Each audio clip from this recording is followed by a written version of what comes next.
Saving money each month requires consistency and a mindful approach to your finances. Start by creating a budget to track your income and expenses. List all your monthly bills and necessary expenses such as rent, utilities, groceries, and transportation. Once you know where your money is going, you can identify areas where you might be able to cut back. Small adjustments like reducing takeout meals, or switching to more affordable subscription services can make a notable difference over time. Another effective way to save money each month is by setting a specific savings goal. This could even be for an emergency fund, a vacation, or a large purchase.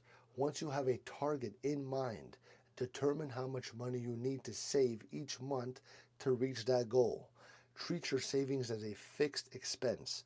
Transfer the designated amount to your savings account as soon as you get paid so it's out of your sight and out of your mind.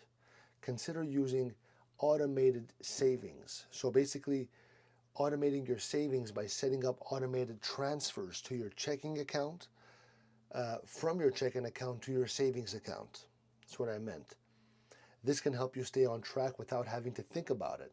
Over time, small, consistent efforts can help you build significant savings and achieve your financial goals. Let me know if this helped.